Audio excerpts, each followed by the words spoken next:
So, for those of you that may be new, over the last 6 months, every 6 months, I like to do very special meme review.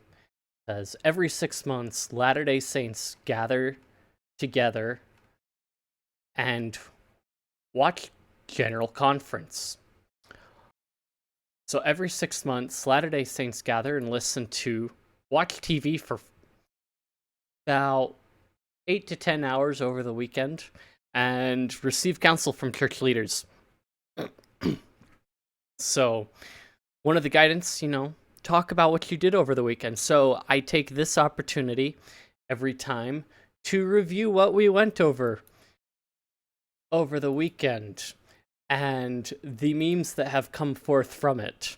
So, it's partially for me and to toot my own horn, and also, I guess you could say, to wake up the heathen. So, every time it comes on, it starts at 10 a.m. Mountain Time, like on Saturday, and then you start up again at 2 p.m. on Saturday Mountain Time, then 10 a.m. Sunday morning Mountain Time, and then 2 p.m. Sunday afternoon Mountain Time. But yeah. It's a very, very, some might consider, long weekend, and there are a lot of families that plan special things, they get their General Conference weekend shopping done, and they go get snacks and all kinds of things for the weekend. They have post-conference ice cream and that kind of a thing. And then, more importantly, people make memes about the different topics and what all that are talked about. One of the highlights might be, so one of the speakers, he talked about how his dentist, when he heard he was trying to go on a mission, he was basically, in a sense, encouraging him to not to go, because when you're preparing to go on a mission, one of the things you do is you go do doctor's checkups, dentist stuff, because for that 2 years, you're basically not going to the dentist at all. So, and depending on where you live, dentists may not be too keen on it. Also, sometimes you get some really, really, really interesting ones. So, Moses the Pharaoh is still refusing to let your people go since you botched that persuasion check 8. I cast insect plague. Are you sure we haven't fully explored all the options? I cast insect plague. So what this has to do with is the weekly curriculum. We were covering Moses and the plagues. So that's what that has to do with, is just the fact that, for that week, we were covering, Moses being a nuisance to the Egyptians, and yeah, there you go. And I mean, of course, I think my favorite thing is just being able to go through and see all the things that people do for memes and whatnot.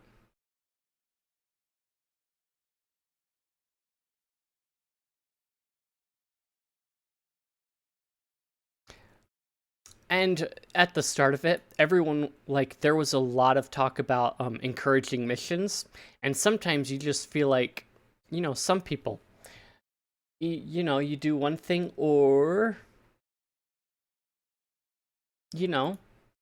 sometimes some people don't always want to go, but, within the church, it is a duty of every young man to go serve a mission. And again, sometimes they don't always want to do it. So one other speaker, he talked about his experience as a young man, and one of his the adult leaders noticed he was skipping church, and so he came over the next week and asked him to teach the lesson on the next Sunday. Didn't say anything about like noticing him skipping church or anything, but this kind of tells you that, like, sometimes you never know who's watching. So this one, kind of speaks to me on a different level. And what if I told you heeding not to what the wicked may say might mean not arguing with or getting outraged over every dumb take on social media?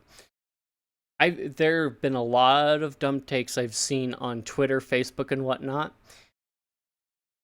which is one reason why I basically hardly use them anymore. I've had more constructive conversations on the Fediverse with people that have differing opinions than me than I have with people sometimes that I agree with on Twitter and like in Facebook and all. So let it not be undersold to you that sometimes even those you agree with, you can have arguments with on social media. And so you should pick a better place where you have an option of over 9,000 characters to make your statement heard and understood. Because Twitter may have hell threads, but Fediverse really has hell threads. It's not every day that you find a speaker that embodies the energy of Elder Holland. And Elder Holland is known for his tearjerkers or his shake you up talks. So it varies between everything. So yeah. But once you find that one person that is able to embody that energy as well, it gets very interesting, and I think a lot of return missionaries get new favorites. For those of you that like baking, makes everything lighter. Just add a little bit of leavening to make the things a bit lighter. So occasionally, you have certain sessions that they gear towards certain audiences, and this conference was no different, being as they geared the Saturday evening session, which has been like one of those recent things. It used to be priesthood session where all the men would get together and like receive counsel, but they've since like messed with that evening session and the format of it over the last couple of years. And this year they decided to gear it more toward the women. And so this is one of the things that the women were told. You are the women who will fulfill the prophecies that have been foretold.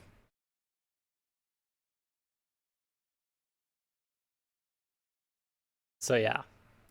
And in that session, one of the apostles spoke, and they invited the young women to it too. And Elder Renland was talking about, visiting, and when you find out he's neither young or a woman. But what?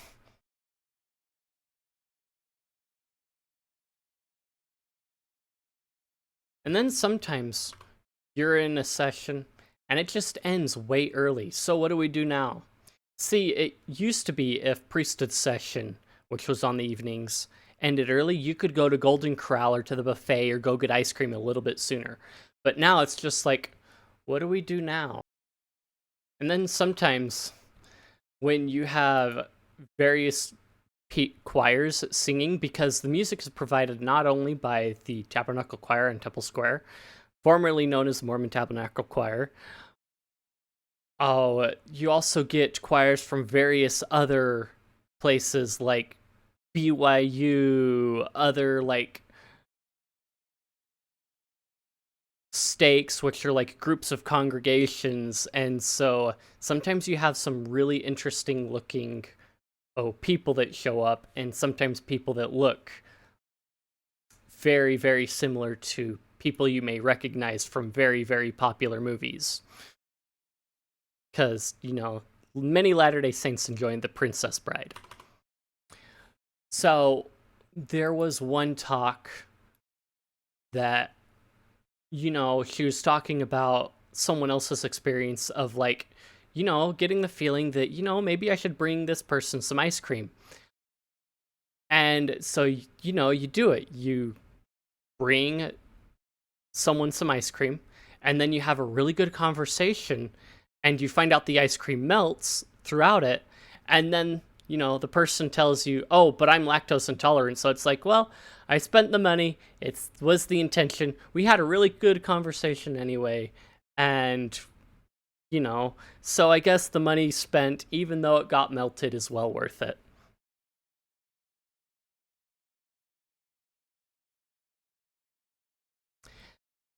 So another important topic is sometimes that, when people think about God, or people from the outside think about how some people might think about God, they think of God as like this cosmic vending machine that you get whatever you want whenever you ask for it, and that's not always the way it works. So there are plenty of vending machine memes out on it. I think this is one we can all like understand to some level, and someone mentioned that they could hear this image. Like, I'm sure we've all done this, like breaking those pots on accident. Bishop, hey, let's meet next Sunday. I need to tell you something. Me, a worthy male who hasn't served a mission yet, I'm not in that category, so, good luck, guys. For those of you that may be watching, good luck to you. You know what you need to do, and, well, you know what you need to do. Sometimes people just embody the Elder Holland, and it just makes you wonder.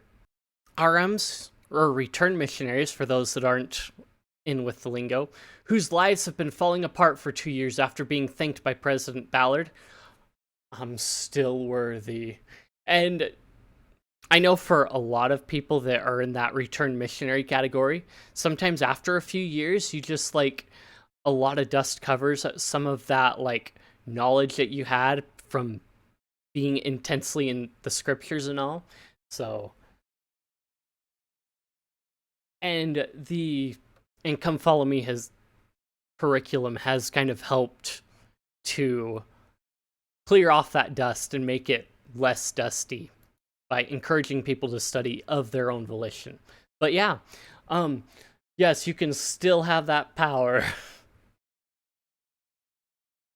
President Nelson teaching in real life. President Nelson teaching in his dreams. Some people just never stop. Okay, so President Nelson did express some sentiments for the Ukrainian people and the Russian people that like neither wanted the war to the conflict to happen, and basically the ones that are innocent in this whole standing. And so some people, because of that, support and love, you can just really feel it and really want to support it, because there are plenty of good Russians and Ukrainians that did not want anything like this to happen. And the sad part is, the Russian government has shut down protests over it and whatnot, and arrested children. And in spite of Ukraine being invaded, the Ukrainians have done some awful things. And there are innocent people on both sides that didn't want anything like this to happen. And now they've been forced into this situation. If you really want to be faithful disciples of Christ, you'll find a way.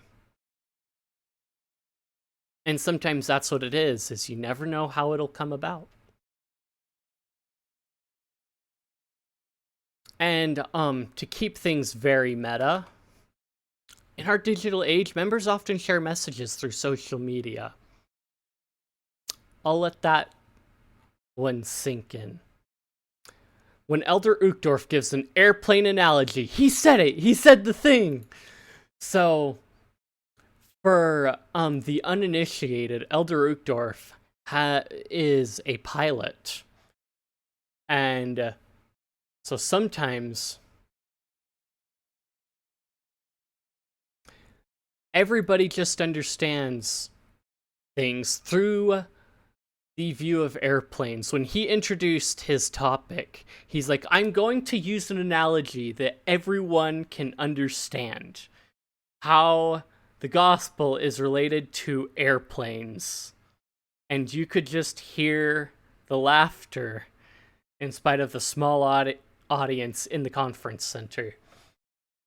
Because everybody's like, it's been a couple years since he's talked about airplanes. What's going on?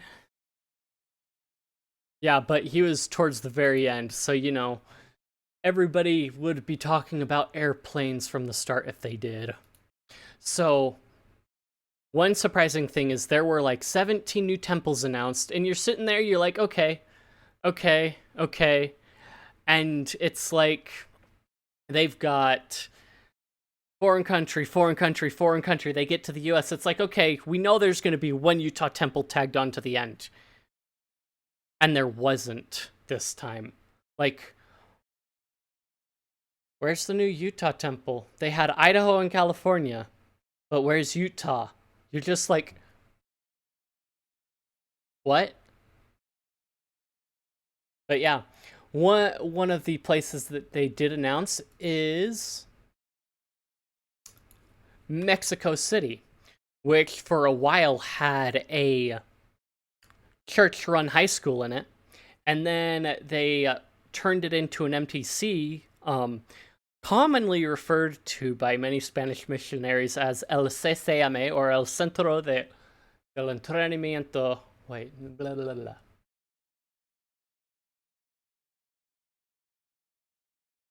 Gosh.